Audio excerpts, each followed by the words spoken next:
Obrigado, Vivarta, pela participação e pelo incentivo com as questões da temática.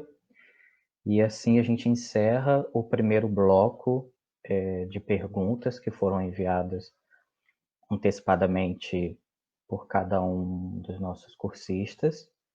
E vamos então caminhando para o segundo bloco, que são as questões que foram surgindo ao vivo e recentes do dia de hoje. Bom, mas antes de partir para esse último bloco, quero deixar alguns recados. A Bia Barbosa, a palestrante, ela disponibilizou uns links que a gente está tendo dificuldade de acessar aí no chat do YouTube, mas nós vamos disponibilizar na plataforma do curso, então vocês terão acesso. Fiquem tranquilos e desde já, Bia, muito obrigado. E antes de dar início nessa última rodada de perguntas que foram produzidas por vocês, a partir dos debates promovidos nesta aula ao vivo, espero que vocês tenham aproveitado totalmente o conteúdo elaborado pelos nossos palestrantes e quero deixar, então, alguns recados para todos os cursistas. Não se esqueça de visitar o fórum de discussão da sua turma na plataforma do nosso curso e lembre-se, o fórum se encerra neste dia 27 de setembro, então aproveite, terminando a aula durante a semana, vá na sua plataforma, na sua turma, e faça os comentários e discuta junto com sua equipe. Não se esqueça também de realizar os questionários avaliativos ao final de cada módulo de nosso curso, que também está disponível na plataforma.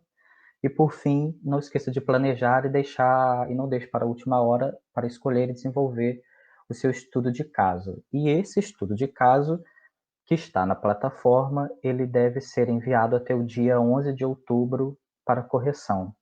E atentem-se, todas as atividades que informei agora, elas compõem a nota final para a sua certificação do curso. E precisando de qualquer ajuda, não esqueça de entrar em contato com a sua tutora ou com seu tutor, que estão disponíveis para a resolução de qualquer questão.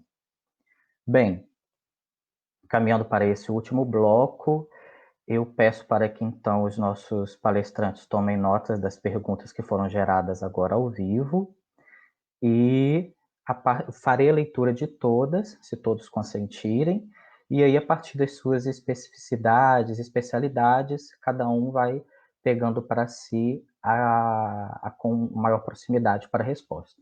Pode ser assim? Tudo bem? Ótimo. Então vamos lá. Duas perguntas sobre o Conanda, uma da Aline Rochelas, que é promotora de justiça e que, tanto nos blocos anteriores quanto na aula ao vivo, fez perguntas, e também da Elisa Barca Vergana, que é advogada e pesquisadora do Grupo de Pesquisa Trabalho Além do Direito do Trabalho, pela Faculdade de Direito da Universidade de São Paulo. A Aline pergunta: o Conanda tem atuado no tema da classificação indicativa, realizando, por exemplo, representações ao Ministério da Justiça e aos MPs? E a segunda pergunta: se tem como algum palestrante comentar sobre o decreto 10.003 de 2019, que alterou o decreto 9.579 de 2018 para dispor sobre o Conselho Nacional dos Direitos da Criança e do Adolescente. Gostaria de saber quais os retrocessos advindos pela promulgação desse decreto em relação ao tema da classificação indicativa e de toda a agenda da infância e do adolescente. Pergunta realizada pela Elisa. A próxima pergunta, ela foi realizada pela cursista Débora Cristina Grivô. Ela é professora do curso de Direito da Faculdade Dom Bosco de Porto Alegre e em que leciona a disciplina de Direito da Criança e do Adolescente. Segue a pergunta. A faixa etária da classificação indicativa é livre: 10, 12, 14, 16 e 18 anos. Mas até os 10 anos, a criança está ainda mais vulnerável porque não tem um mecanismo bioneurológico desenvolvido para fazer as distinções valorativas. Não seria exatamente neste contexto que deveria estar a proteção? Muitos desenhos animados com conteúdo e linguagem para adultos são consumidos sem critérios porque esta indicação livre ainda é atribuída com um pode confiar para os pais que não sabem que se trata da mera indicação. Adentrar nessa ressignificação não seria uma forma de efetivamente proteger esta população vulnerável e em fase peculiar de desenvolvimento? A próxima pergunta é da Jussiara de Souza Santiago Monteiro.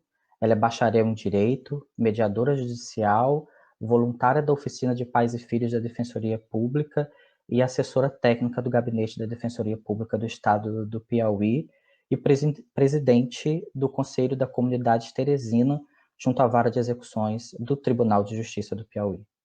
E a pergunta é: tem sido notório que há conteúdo inadequado diferente da classificação indicativa, muitas das vezes em horário não permitido à criança e adolescente? Assim, que medidas corretivas têm sido tomadas e como a família pode se posicionar diante desse registro? E aí, caminhando para a próxima pergunta, é da Maria Alice da Silva. Ela é psicóloga e atua frente à defesa dos direitos da criança e do adolescente de Minas Gerais e na proteção dos direitos das crianças e adolescentes também,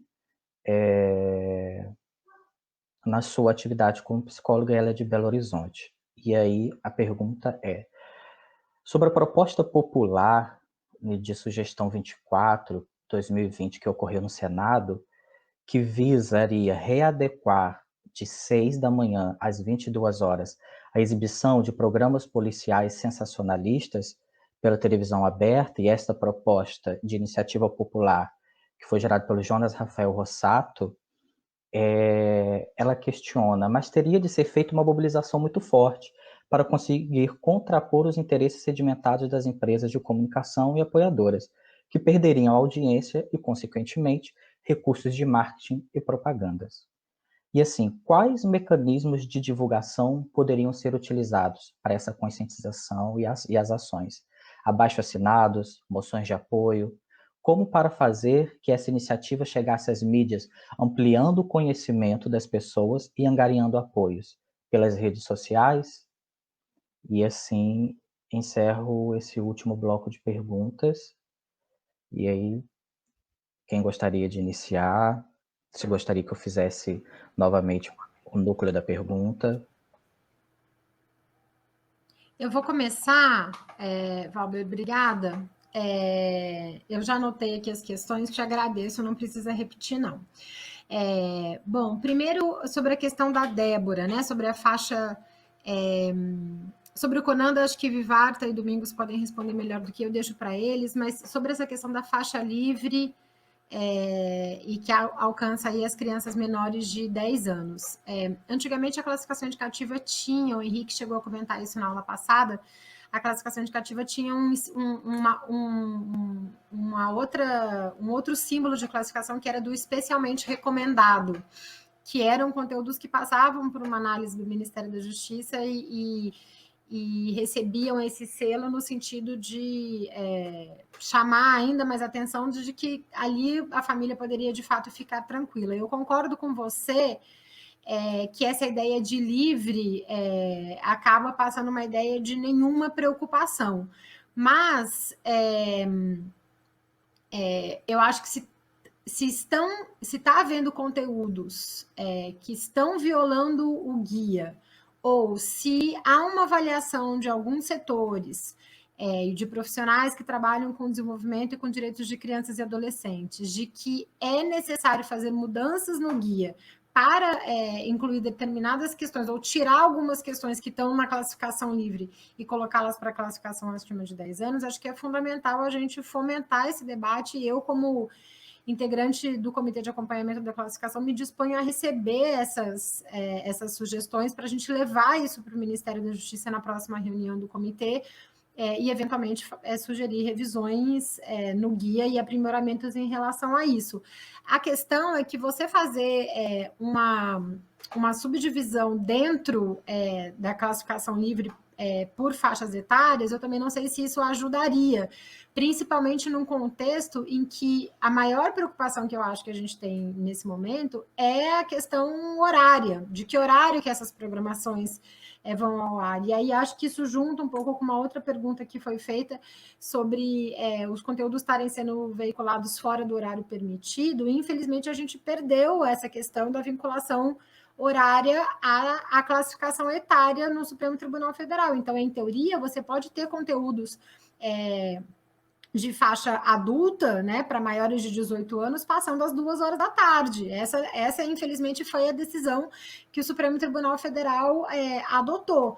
E aí, de fato, isso gera uma situação muito mais complexa para as famílias, e acho que também para o próprio Ministério da Justiça, que perdeu um pouco algumas ferramentas que tinha no sentido de responsabilizar as emissoras por esses abusos. Hoje, agora, como o Domingos bem colocou no começo da fala dele, o judiciário passou a fazer o controle primário quando só tinha um controle secundário depois do controle administrativo do Ministério da Justiça. Então, assim, eu acho que a gente tem uma grande preocupação com a vinculação do horário, porque são períodos em que as crianças muitas vezes estão sozinhas dentro de casa, e acho que isso só reforça a preocupação que as famílias têm que ter com que tipo de conteúdo os seus filhos e adolescentes, as suas crianças e adolescentes estão entrando em contato. Sobre a questão do Senado, sobre a proposta aí de jogar os programas, chamados programas policialescos, para depois das 22 horas, eu acho que é um debate muito bem-vindo, comentei isso na minha fala anterior. Sem dúvida, você vai precisar de muita mobilização para isso acontecer, porque esses programas são chamarizes de audiência e, portanto, de anúncio e de muito recurso para essas emissoras. Acho que a gente não tem no Congresso Nacional hoje um contexto favorável para um tipo de projeto de lei como esse passar, porque a gente tem, inclusive, uma bancada bastante representativa de setores ligados às forças de segurança, policiais militares, delegados, representantes da Polícia Civil, das Forças Armadas, que, inclusive, tem nesses programas um canal de bastante visibilidade para a sua atuação, né? Já há várias pesquisas que mostram a colaboração que existe entre, principalmente, a Polícia Militar e esses programas.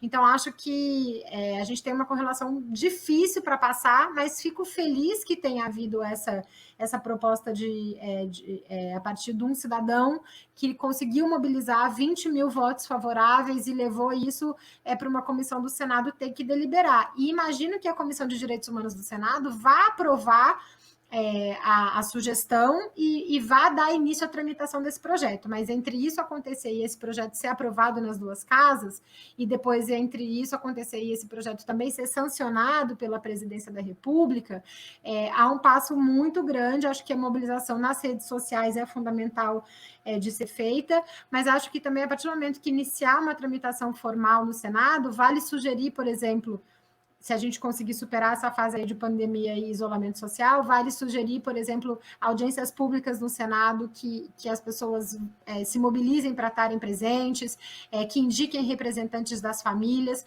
Acho que a gente que acompanhou bastante de perto o processo da ação no Supremo 2404, a gente viu o quanto que faltou mobilização social em defesa da política da classificação indicativa. Isso ficou restrito a poucas organizações e a poucos setores da sociedade civil organizada. As próprias famílias, que hoje lamentam muito esse tipo da desvinculação horária, se mobilizaram muito pouco para pressionar o Supremo Tribunal Federal. Então, para conseguir isso no Congresso Nacional, acho que, de fato, vai precisar uma organização bastante significativa, porque vai estar enfrentando dois interesses. Acho que vai estar enfrentando o interesse econômico das emissoras e vai estar enfrentando o interesse político desses setores que se beneficiam desses programas. Inclusive, a gente tem inúmeros casos de apresentadores de programas policialescos que foram eleitos deputados federais e senadores. Então, de fato, é uma mobilização grande que a gente precisa fazer. Eu fico por aqui, gente. Agradeço muito a possibilidade de participar do curso, parabenizar a Andy mais uma vez, agradecer em nome do Intervozes a parceria estratégica aí nessa iniciativa, agradecer as contribuições e as perguntas super ricas que vocês trouxeram, muito bom estar aqui com o Vivarta, Domingos e com o Valber, e fico à disposição, o Intervozes está super à disposição para a gente seguir nesse diálogo com vocês, depois também que o curso concluir. Obrigada.